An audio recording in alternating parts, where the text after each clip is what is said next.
ভিডিওতে ইরানের গুলিতে একটি মার্কিন F-35 যুদ্ধবিমানকে লক্ষ্যবস্তু হতে দেখা যাচ্ছে। পরে এটি মধ্যপ্রাচ্যের একটি মার্কিন ঘাঁটিতে জরুরি অবতরণে বাধ্য হয়। কেবল এই একটিই নয়, ইরানের বিরুদ্ধে যুদ্ধ শুরুর পর থেকে এ পর্যন্ত যুক্তরাষ্ট্রের অন্তত 16টি সামরিক বিমান ধ্বংস হয়েছে বলে খবর পাওয়া গেছে।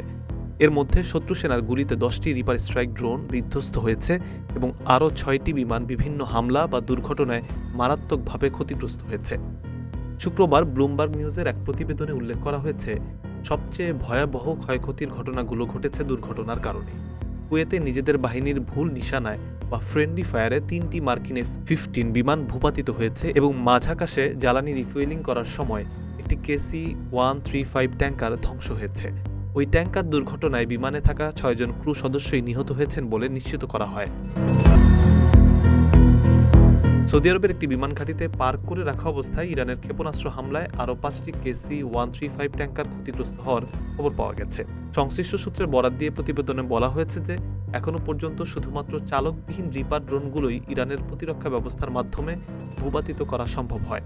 এর মধ্যে 9টি ড্রোন মাঝাকাশে ধ্বংস করা হয়েছে এবং একটি জর্ডানের বিমান ঘাঁটিতে ব্যালিস্টিক ক্ষেপণাস্ত্রের আঘাতে ধ্বংস হয়। বাকি 2টি রিপার ড্রোন যান্ত্রিক ত্রুটির কারণে বিধ্বস্ত হয়েছে। উচ্চ ঝুঁকিপূর্ণ এলাকায় ব্যবহারের জন্য তৈরি এই ড্রোনগুলো চালকবিহীন হওয়ায় এগুলোর ক্ষয়ক্ষতিতে মার্কিন সামরিক পরিভাষায় অ্যাট্রিটেবল বা প্রতিস্থাপনযোগ্য হিসেবে গণ্য করা হয়। যদিও রয়্যাল অস্ট্রেলিয়ান এয়ারফোর্সের প্রাক্তন কর্মকর্তা পিটার লেটন এই বিপুল ক্ষয়ক্ষতির কারণ হিসেবে অভিযানের ব্যাপক মাত্রাকে দায়ী করেছেন। তার মতে, যুদ্ধের প্রথম দিনেই যুক্তরাষ্ট্র উপসাগরীয় যুদ্ধের শক অ্যান্ড অ্যাও অভিযানের চেয়েও বেশি হামলা চালিয়েছে, যার ফলে প্রতিদিন অনেক বেশি সংখ্যক সর্টি বা উড্ডয়ন পরিচালনা করতে হচ্ছে। যদিও মার্কিন ও ইসরায়েলি বিমান অভিযানের প্রথম লক্ষ্য ছিল ইরানের আকাশ প্রতিরক্ষা ব্যবস্থা ধ্বংস করে দেয়া, তবে পুরো অঞ্চলের ওপর আকাশসীমার আধিপত্য বা এয়ার সুপ্রিমেসি প্রতিষ্ঠা করা এখনও সম্ভব হয়নি।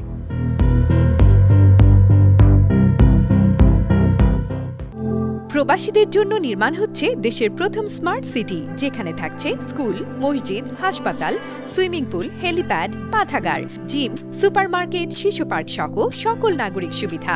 মাত্র 30 লাখ টাকা বিনিয়োগে মিলছে আকর্ষণীয় ফ্ল্যাট। প্লাটিনাম ইনভেস্টরদের জন্য ঢাকা বিমানবন্দরে VIP প্রোটোকল সুবিধা। বিস্তারিত জানতে যোগাযোগ করুন স্ক্রিনে দেয়া হোয়াটসঅ্যাপ অথবা ইমো নাম্বারে।